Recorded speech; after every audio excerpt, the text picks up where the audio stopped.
Kumusta po sa inyong lahat? Ako po si Dr. Renato Bagani, isang doktor na may 35 taon ng karanasan. Ngayon, tatalakayin natin ang mahalagang paksa ng kalusugan ng bato at kung paano ito naaapektuhan ng ating kinakain araw-araw. Naitanong nyo na ba kung bakit minsan, kahit simpleng pagkain lang ang kinain, pakiramdam nyo ay pagod at mabigat ang inyong katawan, o kung bakit sa gabi, mas madalas kayong umihi, may mga araw na paggising, bahagyang namamaga ang mukha, namamaga ang paa, at matamlay ang pakiramdam, ngunit hindi natin alam ang sanhi. Maraming tao ang nag-iisip na ito ay bahagi ng pagtanda, na humihina ang katawan sa paglipas ng mga taon. Ngunit totoo ba ito? Sa katunayan, marami akong nakasalamuha na mga pasyente na may mahinang bato at mataas na creatinine, ngunit naniniwala pa rin na sapat na ang pagkain ng masustansya, pagbawas ng karne at isda, pagtaas ng gulay, at pagkain ng mga madaling tunawin upang palakasin ang kanilang bato. Ngunit ang nakakagulat ay, hindi iilan ang nakaranas na habang mas nagpapakain sila ng healthy, lalo namang humihina ang kanilang bato, lumalala ang tulog, at mas mabilis na tumataas ang antas ng creatinine. Maaaring pakinggan itong walang katuturan, ngunit ito ay isang napakapangkaraniwang pangyayari. Ang katotohanan ay ang mahinang bato ay hindi lamang sanhi ng maalat na pagkain o hindi sapat na pag-inom ng tubig. Minsan, ang mga pagkaing itinuturing nating malusog at magaan sa tiyan ay nagiging pasanin na nagpapabilis sa pagkasira ng bato nang hindi natin nalalaman. Sa kabilang banda, mayroon ding mga napakasimpleng pagkain na napakapamilyar, ngunit nakakatulong sa unti-unting paggaling ng bato, nagpapababa ng pamamaga, pagkapagod, at nagpapahintulot ng mas mahimbing na pagtulog gabi-gabi. Kaya paano natin malalaman kung aling pagkain ang mabuti at aling ang masama sa bato? Paano natin pipiliin ang tamang pagkain na talagang kailangan ng ating katawan? At paano natin maiiwasan ang hindi sinasadyang pagpapabigat sa bato araw-araw? Sa video na ito, ibabahagi ko ang 3 pagkain na nakakatulong sa natural na paggaling ng bato, nagpapababa ng pasanin sa pagsala ng toxin, sumusuporta sa pagbaba ng creatinine, at kasabay nito ay ituturo ang 3 pagkain na nagpapabilis sa pagkasira ng bato. Kung hindi ninyo alam kung paano iwasan, para hindi ninyo makalimutan ang mahalagang impormasyon, inaanyayahan ko kayong panoorin ang buong video na ito, dahil ang 3 pagkain sa grupo ng mga nakakapinsala ay isang pagkain na maling ginagamit ng maraming tao nang hindi nila nalalaman. Sa kaunting pagsasaayos lamang, ang kalusugan ng inyong bato ay maaaring bumuti ng malinaw bawat linggo. Kung sa tingin ninyo ay kapaki-pakinabang ang paksang ito, mangyaring mag-subscribe sa channel at i-on ang notification bell upang ang bawat bagong video ay maipadala kaagad sa inyo. Nakakatulong ito upang magkaroon ako ng karagdagang motibasyon na patuloy na makasama kayo sa paglalakbay tungo sa isang malusog at payapang buhay kasama ang pamilya, upang maunawaan kung bakit may mga pagkain na nagpapalakas ng bato araw-araw, ngunit mayroon ding nagpapabilis sa pagkasira ng bato.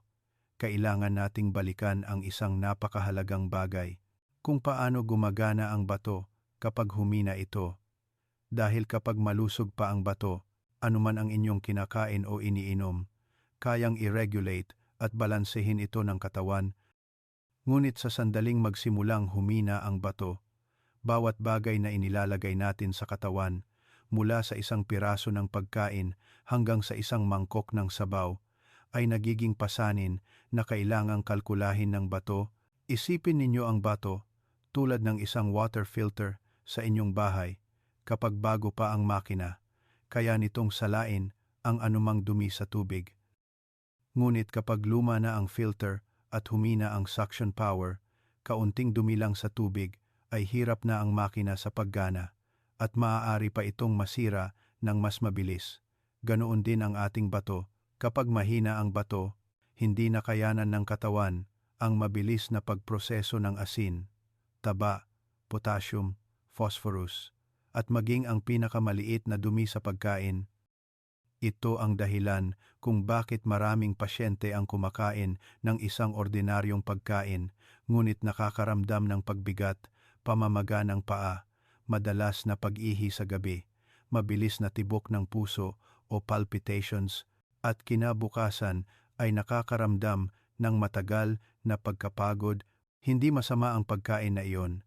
Ang dahilan ay mahina ang bato at hindi na kayang iproseso ang dami ng sangkap sa loob ng pagkain. Ang isa pang mahalagang punto ay kapag mahina ang bato, bumababa ang kakayahan nitong maglabas ng toxins, tumataas ang toxins na naiipon sa dugo, nagkakaroon ng talamak na pamamaga ang katawan, at tumataas ang creatinine. Nangyayari ito ng napakabagal at tahimik na maraming tao ang hindi nakakapansin hanggang sa lumala ang kondisyon. Sa makatuwid, ang pagpili ng tamang pagkain araw-araw ay nagiging isang kritikal na kadahilanan. Ang isang angkop na pagkain ay maaaring magpababa ng pamamaga sa bato, magbalanse ng likido sa katawan, magpababa ng presyon sa pagsala, tumulong sa pagpapanatili ng creatinine, makatulong sa mas mahimbing na pagtulog, at mabawasan ang pamamaga at pagkapagod. Ngunit ang isang hindi angkop na pagkain ay maaaring magpawalang saysay sa lahat ng pagsisikap na protektahan ang bato na nagpapabilis sa pagtaas ng creatinine nang hindi ninyo nalalaman kung bakit, at ito ang ugat ng problema. Ang mahinang bato ay hindi nangangailangan ng maraming pagkain, kundi nangangailangan ng tamang pagkain. Hindi kailangan ng matinding pag-iwas. Ngunit kailangan malaman kung aling pagkain ang mabigat at aling ang magaan sa bato sa susunod na bahagi. Ibabahagi ko ng detalyado ang 3 pagkain na nakakatulong sa madaling paggaling ng bato, sumusuporta sa pagbaba ng creatinine, at nagpapababa ng pagkapagod. Pagkatapos, ang 3 pagkain na tila malusog ngunit nagpapabilis sa pagkasira ng bato kung hindi ninyo sinasadyang labis na gamitin. Makinig kayong mabuti dahil sa pagpili lamang ng tamang pagkain na angkop sa inyong katawan, maaaring bumuti ang inyong bato linggo-linggo nang walang anumang komplikadong gawain. Pagkain na nagpapagaling bilang isa, lugaw ng kalabasa at oats. Ang unang pagkain na nakakatulong sa paggaling na nais kong ibahagi ngayon ay ang lugaw ng kalabasa at oats. Isang napakasimpleng pagkain, ngunit nagbibigay ng pambihirang gaan sa pagod na bato. Maraming pasyente ang madalas na tinitingnan ang kalabasa bilang panghimagas lamang o pangsabaw, at ang oats naman ay iniisip na para lamang sa mga nagda-diet. Ngunit kapag ang dalawang ito ay pinagsama, nagiging isa sila sa mga paboritong pagkain ng bato, lalo na para sa mga may mataas na creatinine, madalas umihi sa gabi, o madaling mamaga ang katawan. Alam nyo ba, ang kalabasa ay may mababa hanggang katamtamang antas ng potassium, sapat para gumana ang katawan, ngunit hindi nagdudulot ng presyon sa bato. Bukod dito, ang kalabasa ay mayaman sa beta-carotene, isang antioxidant na nakakatulong sa pagbaba ng bahagyang pamamaga sa katawan, at para sa mga may mahinang bato, ang talamak na pamamaga ay ang dahilan kung bakit mabilis na tumataas ang creatinine, kaya ang regular na pagkain ng kalabasa ay nakakatulong sa pagpapababa ng stress sa bato, nagpapalakas ng mga daluyan ng dugo, at sumusuporta sa bato sa mas madaling pagsala ng toxins. Paano naman ang oats? Ang oats ay naglalaman ng soluble fiber, lalo na ang beta-glucan. Nakakatulong ang fiber na ito sa pag-alis ng toxins sa bituka, kaya nababawasan ang pasanin sa bato dahil hindi na kailangang bumalik ang toxins sa dugo para iproseso ng bato. Hindi lang iyan, nakakatulong din ang oats sa pagpapanatili ng balanse ng asukal sa dugo na napakaangkop para sa mga pasyente na may mahinang bato at may panganib sa diabetes. Kapag lumambot ang kalabasa at pinagsama sa masarap na lasa ng oats, madaling masisipsip ito ng katawan nang hindi nagdudulot ng pasanin sa pagtunaw.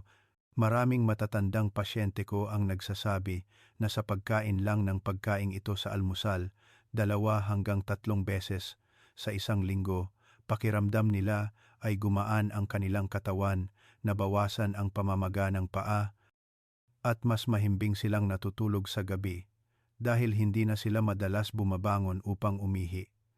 Ang isa pang espesyal na punto ay ang pagkaing ito ay hindi nangangailangan ng mantika, hindi maraming asin, at hindi nagdudulot ng uhaw na napakahalaga para sa mga may mahinang bato dahil habang mas nauuhaw, mas maraming iniinom. Kaya lalo namang nahihirapan ang bato sa pagsala. Ang pagluluto ay napakasimple. Lutuin lang ang kalabasa hanggang lumambot, durugin, at ilagay ang oats, at lutuin hanggang lumapot. Kung gusto ng mas mabango, maaari kayong magdagdag ng ilang patak ng olive oil, ngunit huwag labis na gamitin.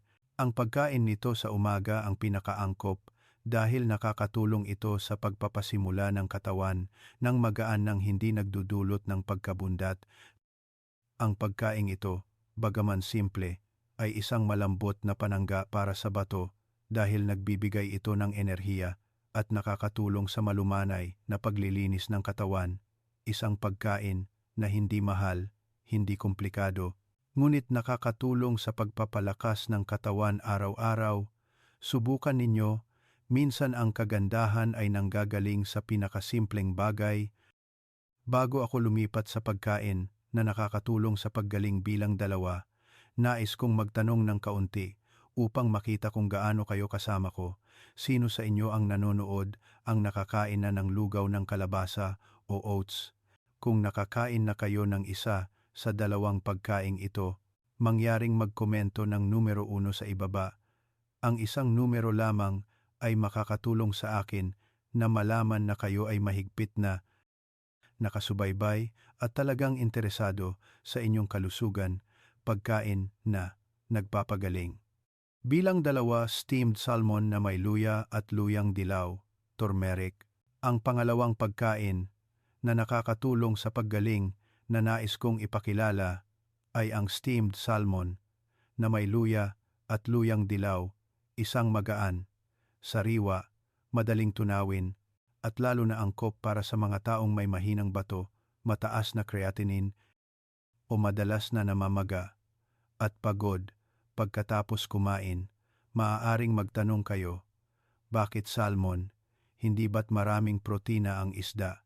Ngunit sa katunayan, ang protina sa salmon ay malusog na protina, madaling masisipsip, at mas kaunti ang nagiging pasanin sa bato kaysa sa protina mula sa pulang karne. Sa isang maliit na piraso ng salmon, makakakuha kayo ng natural na omega-3, isang napakagandang taba na nakakatulong sa pagbaba ng pamamaga sa katawan.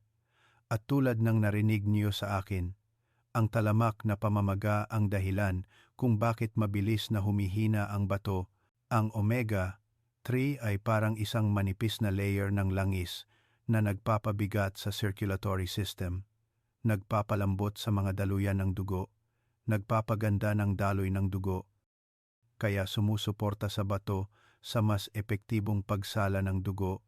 Hindi lang iyan, ang salmon ay naglalaman din ng maraming bitamina B na nakakatulong sa katawan na mabawasan ang pagkapagod at oxidative stress na madalas na nararanasan ng mga may mahinang bato. Maraming pasyente ang kumakain ng salmon na niluto sa tamang paraan ang nagsasabi sa akin na pakiramdam nila ay magaan ang kanilang tiyan, hindi namamagabasa, at mas mahimbing din silang natutulog sa gabi. Ang luya at luyang dilaw sa pagkaing ito ay gumaganap din ng napakahalagang papel. Nakakatulong ang luya sa pagpapainit ng katawan, pagpapababa ng lamig sa tiyan, at pagpapaganda ng daloy ng dugo. Kapag maganda ang daloy ng dugo, mas epektibong gumagana ang bato at nababawasan ang pakiramdam ng bigat sa likod. Ang luyang dilaw ay naglalaman ng curcumin, isang natural na anti-inflammatory na nakakatulong sa pagprotekta ng mga sel ng bato mula sa pinsala. Ang dalawang sangkap na ito, kapag pinagsama, ay nakakatulong sa pagbaba ng madalas na pag-ihi sa gabi, pagpapababa ng pananakit at pagod, at sabay na nagpapalakas ng digestive system upang madaling masisipsip ng katawan ang protina mula sa isda. Napakasimple lang din ang paghahanda ng pagkaing ito. Hugasan lang ng malinis ang salmon, patuyuin, pagkatapos ay lagyan ng manipis na hiniwang luya, dinurog na luyang dilaw, at kaunting sibuyas. Ilagay lahat sa steamer at i-steam sa loob ng 8 hanggang 12 minuto. Hindi kailangan ng mantika, hindi kailangan ng maraming asin, na napakaangkop para sa mahinang bato. Kapag luto na, malambot ang isda, mabango, madaling kainin, lalo na para sa mga matatanda. Ang pagkaing ito, bagaman tila mamahalin, ay talagang madaling gawin at napakabuti sa bato dahil nagbibigay ito ng malinis na enerhiya, nagpapababa ng pamamaga, nagpapababa ng toxins, at lalo na ay hindi nagdudulot ng pasanin sa katawan sa isang linggo. Sapat na ang kumain ng 1 o 2 beses upang maramdaman ang pagkakaiba. Maraming tao matapos itong regular na ginagawa ang nagsasabi sa akin na mas kaunti silang namamaga, mas stable ang kanilang pakiramdam at hindi na gaanong nagambala ang kanilang tulog. Ang isang pagkain na mabuti sa bato ay hindi kailangang maging komplikado. Kailangan lang itong maging magaan, malinis, kaunti ang pampalasa at sumusunod sa tamang prinsipyo, at alam na ng katawan kung paano magpagaling. Bago ko ibahagi ang pagkain na nakakatulong sa paggaling bilang 3, nais kong magtanong ng kaunti. Sino sa inyo ang nanonood ang nakatry na ng isda na steamed na may luya o luyang dilaw? Kung nakakain na kayo, mangyaring magkomento ng numero 2 sa ibaba. Nakakatulong ang inyong mga komento na malaman ko kung ang nilalaman na ito ay talagang angkop at kapaki-pakinabang para sa mga may mahinang bato. Pagkain na nagpapagaling. Bilang 3, nilagang lotus root na may dried red dates. Ang pangatlong pagkain na nakakatulong sa paggaling na nais kong ipakilala ngayon ay ang nilagang lotus root na may dried red dates, isang tradisyonal, simpleng pagkain, ngunit may malumanay na kapangyarihan sa pagpapagaling para sa bato. Maraming tao ang tinitingnan ang lotus root bilang isang uri lamang ng gulay na nilalaga para lumamig. Ngunit sa katunayan, sa parehong Eastern at Western medicine, kinikilala ang lotus root na may kakayahang sumuporta sa circulatory system, magpababa ng pamamaga, at tumulong sa bato na gumana ng mas maayos. Ang lotus root ay may napakababang sodium content at naglalaman din ng maraming natural na tubig. Nakakatulong ito sa katawan na mapanatili ang balanse ng likido nang hindi nagdudulot ng uhaw o labis na pasanin sa bato. Sa loob ng lotus root ay naglalaman din ng soluble fiber na may kakayahang linisin ang bituka na nagpapababa ng pag-ipon ng toxins, at tulad ng alam ninyo, kung malinis ang bituka, mas magaan ang pasanin ng bato. Ang isa pang espesyal na punto ay ang lotus root ay may mga compound na nakakatulong sa pagpapalakas ng mga daluyan ng dugo na sumusuporta sa mas mahusay na daloy ng dugo patungo sa bato. Samantala, ang dried red dates, isang maliit na prutas ngunit mayaman sa antioxidants, ay napakabuti para sa mga may mahinang bato na madalas na nanghihina, hirap matulog, o madaling mapagod sa hapon. Ang dried red dates ay may natural na tamis ngunit mababa ang asukal, hindi nagpapataas ng asukal sa dugo ng biglaan. Bukod dito, ang dried red dates ay nakakatulong sa pagpapapanatili ng balanse ng emosyon, nagpapababa ang bahagyang pagkabalisa, at sumusuporta sa pagtulog. Ito ay napakahalaga para sa mga may mahinang bato dahil ang mahinang tulog ang dahilan kung bakit mabilis na tumataas ang creatinine. Kapag pinagsama ang lotus root at dried red dates, makakakuha kayo ng isang sopas na sariwa at mainit-init na nakakatulong sa digestive system na gumana ng magaan, sumusuporta sa bato na mabawasan ang pamamaga at bumaba ang toxins sa katawan. Ang sabaw ng nilagang lotus root na may dried red dates ay may bahagyang tamis, mabango, madaling inumin, at napakaangkop para sa mga matatanda, mga mahina kumain, o madalas na nakakaramdam ng pagkabundat. Napakasimple lang din ang pagluluto ng pagkaing ito. Balatan ang lotus root, hiwain sa piraso, hugasan ng malinis. Hugasan ng bahagya ang dried red dates at patuyuin. Ilagay lahat sa kaldero, lagyan ng sinalang tubig at pakuluan sa mababang apoy sa loob ng 25 hanggang 30 minuto. Maaring magdagdag ng ilang hiwa ng luya kung madaling nilalamig ang katawan o madalas na nakakaramdam ng pagkabundat. Pinakamahalaga ay huwag lagyan ng maraming asin dahil ang asin ay nagpapahirap sa bato. Masarap ang pagkaing ito kung mainit o maligamgam. Maraming matatandang pasyente ang nagsabi sa akin na sa pagkain lang ng pagkaing ito 2 hanggang 3 beses sa isang linggo, pakiramdam nila ay gumaan ang kanilang katawan, nabawasan ang pamamaga ng kamay at paa, at lalo na ay mas mahimbing silang natutulog. Kapag maganda ang tulog, may karagdagang oras ang bato upang magpahinga, kaya unti-unting nagiging stable ang creatinine. Ang isang pagkain na mabuti sa bato ay hindi palaging mahal o komplikado. Minsan, isang simpleng nilagang lotus root lang ang nagdudulot ng ginhawa at paggaling na kailangan ng katawan. Bago ako lumipat sa grupo ng 3 pagkain na nagpapabilis sa pagkasira ng bato, nais kong magtanong ng kaunti. Sino sa inyo ang nanonood ang nakakain na ng nilagang lotus root o nilagang dried red dates? Kung nagamit na ninyo ang isa sa 2 pagkaing ito, mangyaring magkomento ng numero 3 sa ibaba. Ang isang maliit na numero ay makakatulong sa akin na malaman na kayo ay mahigpit na nakasubaybay at nakasama ko pa rin sa paglalakbay upang protektahan ang kalusugan ng bato.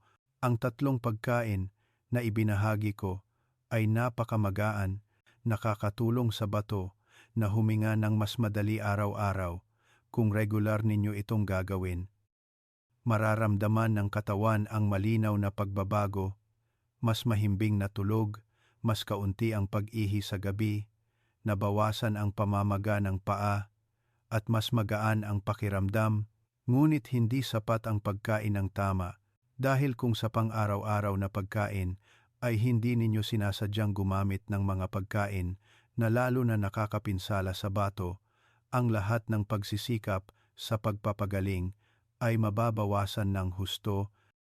Marami akong nakasalamuhang pasyente na kumakain ng balanse at nag-iingat, ngunit tumataas pa rin ang creatinine. Ang dahilan ay mayroon pa rin sa kanilang pagkain ng mga nakatagong pagkain na tila simple ngunit nagpapabilis sa pagkasira ng bato. Kaya, ngayon ay lilipat na tayo sa susunod na mahalagang bahagi, 3 pagkain na nagpapabilis sa pagkasira ng bato ng napakabilis. Makinig kayong mabuti dahil ang numero 1 ay ginagamit ng maraming tao araw-araw nang hindi nalalaman ang masamang epekto pagkain na nakakapinsala bilang isa, mga atsara at fermented na pagkain. Ang unang pagkain na nakakapinsala ay ang mga atsara at mga fermented na pagkain tulad ng atsara ng repolyo, atsara ng pipino, kimchi, at atsara ng papaya. Ito ay napakapopular na pagkain sa hapagkainan ng mga Pilipino, masarap, madaling ipares sa kanin, at lalo na paborito ng maraming matatanda. Ngunit para sa mga may mahinang bato o may mataas na creatinine, ang pagkaing ito ay parang doble pasanin sa bato. Ang unang dahilan ay ang napakataas na nilalaman ng asin upang makagawa ng asim at makatulong sa pag-ferment ng pagkain. Kinakailangan ng mas maraming asin kaysa sa normal. Kapag malusog ang bato, madaling mailabas ng katawan ang sodium, ngunit kapag mahina ang bato, nananatili ang sodium sa dugo na nagiging sanhi ng pagpapanatili ng tubig sa katawan na nagdudulot ng pamamaga ng paa, pamamaga ng mukha, mabigat na ulo, at pagtaas ng presyon ng dugo. At alam ninyo na, ang mataas na presyon ng dugo ang nagpapabilis sa proseso ng pagkasira ng bato. Ang pangalawang bagay na kaunti lang ang nakakaalam ay ang mga atsara, lalo na ang mga hindi pa ganap na luto, ay naglalaman ng maraming nitrite, isang sangkap na maaaring maging nitrosamine na nakakapinsala sa atay at bato kung ginagamit ng matagal. Maraming pasyente ang kumakain ng atsara araw-araw dahil sa tingin nila ay masarap ito, ngunit hindi nila nalalaman na ang nitrite ang unti-unting nagpapahirap sa bato, nagpapabagal sa pagsala, at nagpapabilis sa pagtaas ng creatinine.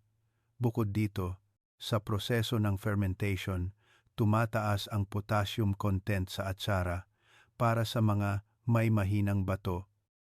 Ang mataas na potassium ay napakapanganib dahil nagdudulot ito ng irregular heartbeat, palpitations, matinding pagkapagod, at minsan ay pagkahilo.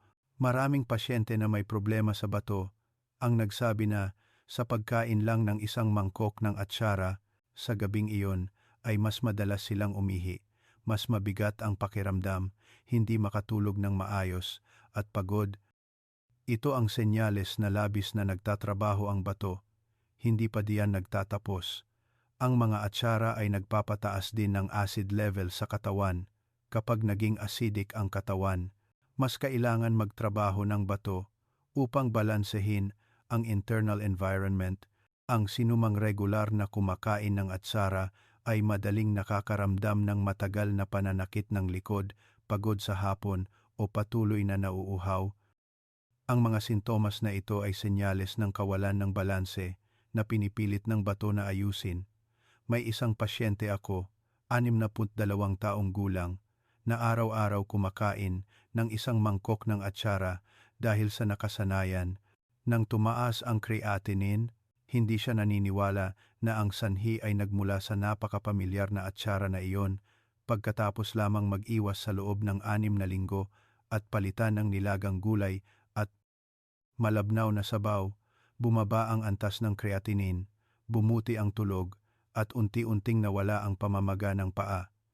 Sinabi niya na hindi niya inakala na sa pagtigil sa atsara, gumaan ng husto ang pakiramdam niya.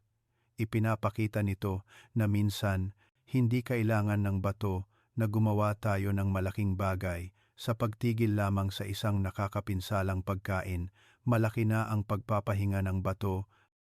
Bago ko ibahagi ang pagkain na nakakapinsala bilang 2, nais kong magtanong ng kaunti. Sino sa inyo ang nanonood ang nakakain na ng atsara o atsara ng pipino ngayong linggo? Kung oo, mangyaring magkomento ng numero 4 sa ibaba. Isang numero lang ang makakatulong sa akin na malaman ang inyong mga gawi sa pagkain para sa mga susunod na bahagi. Mas tumpak at malapit ako sa inyong mga pangangailangan. Pagkain na nakakapinsala bilang 2, matatabang nilagang buto, bone broth, at concentrated na sabaw ng buto. Ang pangalawang pagkain na nakakapinsala na kailangan iwasan ng mga may mahinang bato, mataas na creatinine o madalas na namamaga at pagod pagkatapos kumain ay ang matatabang nilagang buto, bone broth, at mga uri ng concentrated na sabaw ng buto tulad ng buto ng baka, buto ng manok na matagal ng nilaga. Ito ay isang pagkain na pinaniniwalaan ng maraming pamilya na masustansya, mayaman sa calcium at nagpapalakas ng kalusugan. Ngunit sa katotohanan, para sa mahinang bato, ito ay isang malaking hamon. Napansin niyo ba? Kapag matagal na nilaga ang buto, may lumalabas na makapal na layer ng mantika sa ibabaw. Malabo ang kulay ng sabaw at mataba. Para sa malusog na tao, ang pagkain ng isang mangkok ng nilagang buto ay maaaring walang problema, ngunit para sa mga may mahinang bato, ang mataas na taba at protina sa sabaw ay magpapabagal sa digestive system, magpapanatili ng toxins sa katawan ng mas matagal, at kailangan ng bato na magtrabaho ng mas matindi upang salain ang dumi mula sa protina ng hayop. Ang nilagang buto ay naglalaman din ng mataas na purine, isang sangkap na nagpapataas ng uric acid sa dugo. Kapag mataas ang uric acid, madaling magkaroon ng pamamaga, pananakit ng kasukasuan, at kailangan ng bato na iproseso ang mas maraming toxins. Ito ang nagpapabilis sa pagtaas ng creatinine at nagpapalala sa proseso ng pagkasira ng bato. Maraming pasyente na may mahinang bato ang nagsabi na sa pagkain lang ng isang mangkok ng matabang pansit o mami na may nilagang buto, sa gabing iyon ay madalas silang umihi, bumigat ang pakiramdam, mabilis ang tibok ng puso, at paggising sa umaga ay kapansin-pansin ang pamamaga ng mata. Hindi lang iyan, kapag matagal na nilaga ang buto, ang saturated fat, phosphorus, at mahirap salain na minerals ay natutunaw sa tubig. Ang mga sangkap na ito, kapag pumasok sa katawan ng isang may mahinang bato, ay magpapataas ng pasanin sa filtration system na nagpapahirap sa bato ng doble kumpara sa normal na tao. Ito ang dahilan kung bakit ang mga pasyente na may talamak na sakit sa bato ay madalas na pinapayuhan na iwasan ang sabaw ng buto at kumain na lang ng malambot na karne. Ang isa pang panganib ay ang mga nilagang buto ay madalas na may mataas na sodium content, lalo na kung pinasarap. Ang mataas na sodium ay nagdudulot ng pagpapanatili ng tubig, pamamaga ng paa at mukha, at pagtaas ng presyon ng dugo. At ang mataas na presyon ng dugo ang kaaway na nagpapabilis sa pagkasira ng bato. Marami sa inyo ang malamang na nakaranas na ng pakiramdam na pagkatapos kumain ng pansit, mami, o sinigang na may maraming sabaw, ay patuloy na nauuhaw, madalas umihi sa gabi, at paggising sa umaga ay matamlay. Hindi iyan dahil sa panahon, kundi ang bato ang nagsasalita. Hindi iilan ang matatandang pasyente na nagsabi sa akin na nakasanayan nilang kumain ng sabaw ng buto dahil masarap. Ngunit nang bawasan at palitan ng sabaw ng gulay, bumuti ang antas ng creatinine at ang balanse ng tubig sa katawan sa loob lamang ng ilang linggo. May pasyente pa nga ang nagbiro. Nakakagulat pala, Doktor Bagani, na mas lumalakas ako kapag tinigilan ko ang sabaw ng buto. Hindi iyan nakakagulat dahil sa mahinang bato. Ang mahalaga ay hindi ang sarap ng pagkain, kundi ang pagkain na nagpapahinga sa bato. Ang mga pagkain na mataas sa taba, purine, at sodium tulad ng nilagang buto ay nagpapahirap lamang sa bato, nagpapahirap sa paggaling, at nagpapabigat sa katawan sa buong araw. Bago ako lumipat sa pagkain na nakakapinsala bilang 3, nais kong magtanong ng kaunti. Sino sa inyo ang nanonood ang mayroon pa ring gawi ng pagkain ng pansit, mami? O sinigang at inuubos ang sabaw? Kung oo, mangyaring magkomento ng numero 5 sa ibaba. Ang isang maliit na numero ay makakatulong sa akin na mas maunawaan ang inyong mga gawi upang mas tumpak ang aking mga susunod na payo. Pagkain na nakakapinsala bilang 3, mga pritong pagkain, lalo na ang piniritong muli sa maraming beses na langis. Ang pangatlong pagkain na nakakapinsala na kailangan iwasan ng mga may mahinang bato, mataas na creatinine o madalas na pagod, pamamaga at pag-ihi sa gabi ay ang mga pritong pagkain, lalo na ang mga pinirito sa langis na ginamit na ng maraming beses tulad ng pritong isda, pritong tokwa, lumpia at pritong saging. Napansin niyo ba, habang tumatanda, sa kaunting pagkain lang ng prito, agad na nakakaramdam ng pagkabundat, init ng katawan, at uhaw. Iyan ang senyales na humihingi ng tulong ang bato. Bakit napakasama ng pritong pagkain sa bato? Ang unang dahilan ay dahil ang langis na pinaglutuan sa mataas na temperatura ay nagdudulot ng maraming nakakalason na compound tulad ng aldehydes at lipid peroxides. Ang mga sangkap na ito, kapag pumasok sa katawan, ay pinipilit ang bato na salain ng maraming beses upang mailabas. Para sa malusog na bato ay mahirap na. Paano pa para sa mahinang bato? Ito ay parang pinipilit ang bato na umakyat ng matarik ng tuloy-tuloy, kaya mabilis itong nanghihina. Ikalawa, ang mga pritong pagkain ay naglalaman ng maraming saturated fat at trans fat. Ang dalawang uri na ito ay nagpapataas ng talamak na pamamaga sa katawan, at ang pamamaga ang dahilan kung bakit unti-unting tumataas ang creatinine na nagpapabilis sa pagkasira ng bato nang hindi natin nalalaman. Maraming pasyente ang nagsabi na pagkatapos kumain ng pritong pagkain, nakakaramdam sila ng bigat sa likod, pagkabundat, hirap matulog sa gabi. Ito ang senyales na nag-overtime ang bato. Ang susunod na panganib ay ang pritong pagkain ay nagpapataas ng asukal sa dugo ng mabilis. Kung ang isang may mahinang bato ay may pabago-bagong asukal sa dugo, mabilis na masisira ang mga maliliit na daluyan ng dugo sa bato. Ito ang dahilan kung bakit ang mga pasyente na may talamak na sakit sa bato ay pinapayuhan na halos ganap na iwasan ang pritong saging, French fries, pritong manok, at mga nakabalot na pritong pagkain. Bukod dito, ang pritong pagkain ay nagdudulot ng dehydration sa katawan. Ang mataas na taba at asin ay nagpapauhaw sa inyo pagkatapos kumain, mas maraming iniinom, at ang mahinang bato ay hindi kayang salain ng mabilis. Ito ang dahilan kung bakit maraming tao ang kumakain ng pritong pagkain sa hapon o gabi. Pagkatapos ay bumabangon ng 2 o 3 beses upang umihi sa gabing iyon, hindi mahimbing ang tulog, at paggising sa umaga ay namamaga ang mukha at pagod ang katawan. Naaalala ko ang isang 59 taong gulang na pasyente na mahilig sa pritong saging at French fries. Sa tingin niya ay ayos lang kumain ng kaunti para masarap, ngunit pagkalipas ng ilang buwan, tumaas ang creatinine, pagod, at mahina ang tulog.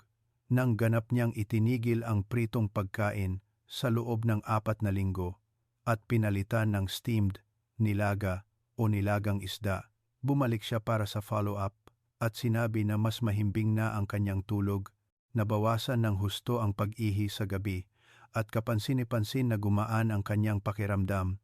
Nagbiro pa siya na ngayon ay natatakot na siyang kumain ng pritong saging. Kita ninyo, minsan sa pagtigil lang sa isang pamilyar na pagkain, napakalaki na ng gaan ng pasanin ng bato. Bago ako lumipat sa susunod na bahagi, nais kong magtanong ng kaunti, sino sa inyo ang nanonood ang mayroon pa ring gawi ng pagkain ng pritong pagkain kahit 1 o 2 beses sa isang linggo? Kung oo, mangyaring magkomento ng numero 6 sa ibaba.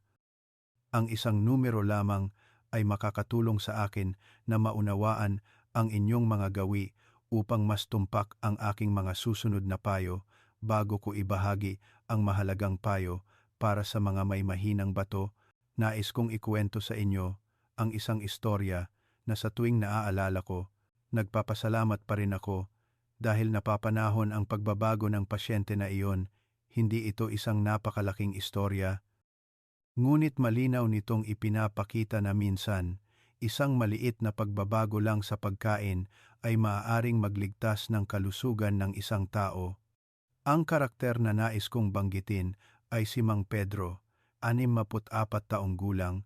Masayahin si Mang Pedro, may regular na buhay, hindi umiinom ng alak, hindi naninigarilyo, at maingat sa pagkain. Ngunit isang araw, Nalaman niyang tumaas ang kanyang creatinine at bumaba ang glomerular filtration rate. Nag-alala ng husto si Mang Pedro dahil sa tingin niya ay malinis ang kanyang kinakain. Nasa harap ko siya. Pilit na ngumingiti at nagsabi, "Doktor Bagani, ang bait ng pagkain ko, pero mahina pa rin ang bato ko. Siguro suwerte na lang." Tinanong ko siya kung anong mga pagkain ang kinakain niya sa loob ng isang linggo. Sinabi niya na sa umaga ay pritong saging o pansit mami dahil nakasanayan niya ito simula pa noong nagtatrabaho siya. Sa tanghali ay nilagang buto ng baka na matamis ang sabaw kaya madaling kainin. Sa gabi ay dinadagdagan pa ng atsara ng repolyo para masarap sa kanin. Pamilyar ba sa inyo? Maraming pasyente na nasa edad 55, 70 ang ganoon din ang kinakain. Iniisip na walang maraming taba, walang maraming karne ay mabuti. Ngunit ang tatlong pagkaing ito, atsara, sabaw ng buto, at pritong pagkain, ang tatlong pagkaing nagpapahirap sa bato ni Mang Pedro araw-araw. Nang ipaliwanag ko, lumaki ang mata ni Mang Pedro, huminga ng malalim at nagsabi, "Kaya pala, Dr. Bagani, minamahal ko ang aking bibig pero pinahihirapan ko ang aking bato." Bahagya akong tumango dahil minsan ang gawi sa pagkain ay hindi masama, ngunit ang ating katawan, lalo na ang bato, ay hindi na kayang tiisin. Tinuruan ko si Mang Pedro na baguhin ng unti-unti. Itigil ang pritong pagkain, palitan ng steamed, nilaga o adobo na hindi maalat, tigilan ang atsara, palitan ng nilagang gulay at malabnaw na sabaw. Huwag gumamit ng sabaw ng buto, sa halip ay pumili ng sabaw ng gulay o ugat na mas magaan. Idagdag ang tatlong pagkain na nakakatulong sa paggaling na ibinahagi ko sa inyo kanina, lugaw ng kalabasa at oats, steamed salmon na may luya at luyang dilaw, at nilagang lotus root na may dried red dates. Sa simula, nag-alala ng husto si Mang Pedro, natatakot na hindi masasanay sa matabang pagkain, natatakot na hindi masarap kapag hindi pritong pagkain. Ngunit sinubukan pa rin niya dahil aniya, kung may kalusugan, may lahat. Mas gugustuhin kong kumain ng matabang pagkain na malusog kaysa kumain ng masarap na pagkain na masama sa katawan. Pagkalipas lang ng 4 na linggo, bumalik si Mang Pedro para sa follow-up.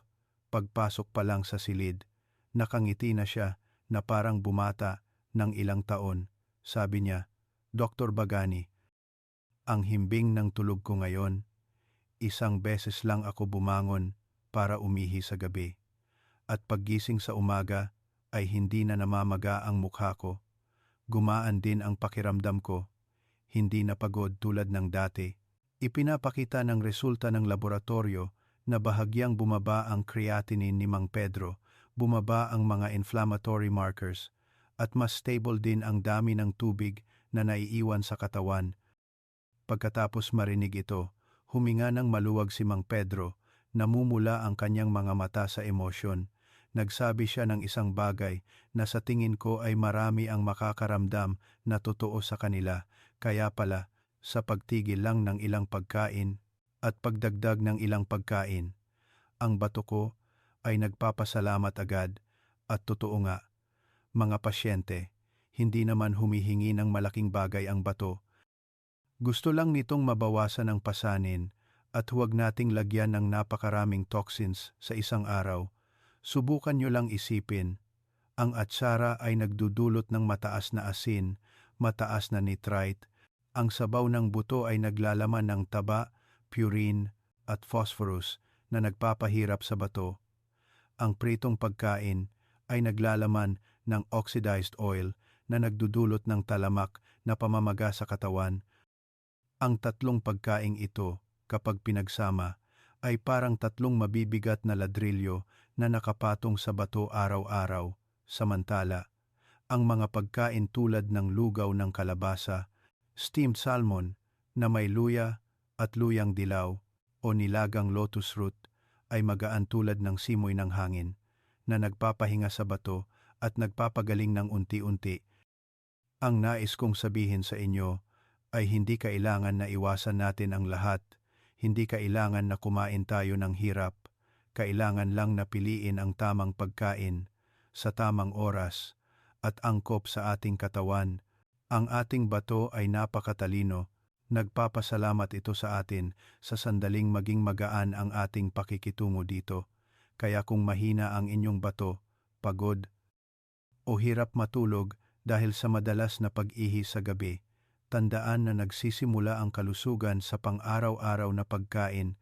Ang isang maliit na pagbabago ngayon ay maaaring magdulot ng malaking resulta para bukas.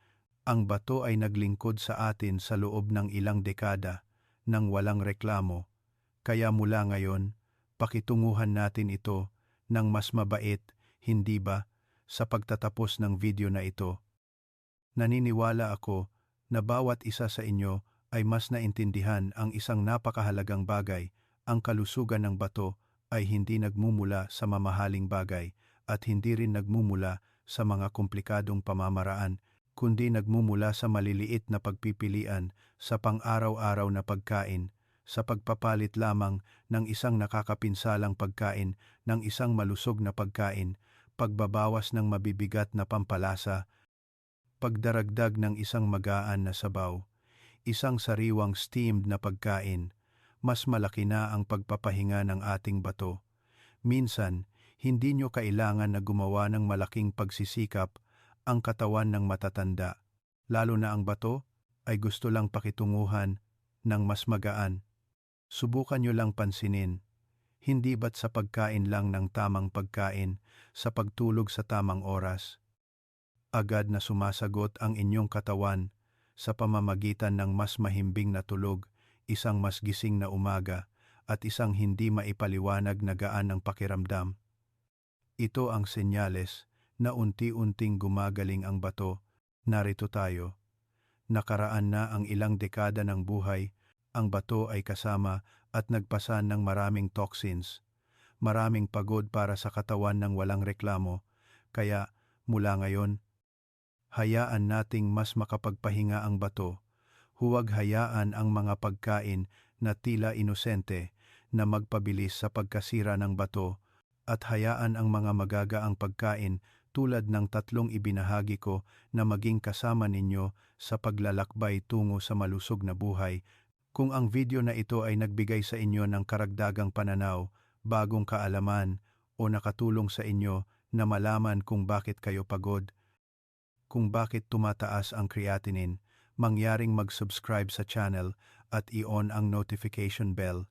Ito ang paraan upang hindi ninyo makalimutan ang mga susunod na video, at ito rin ang paraan upang magkaroon ako ng karagdagang motibasyon na patuloy na makasama kayo sa paglalakbay upang protektahan ang kalusugan sa pagtanda. At kung gusto ninyong suportahan ako ng kaunti pa, mangyaring mag-iwan ng isang maliit na komento sa ibaba.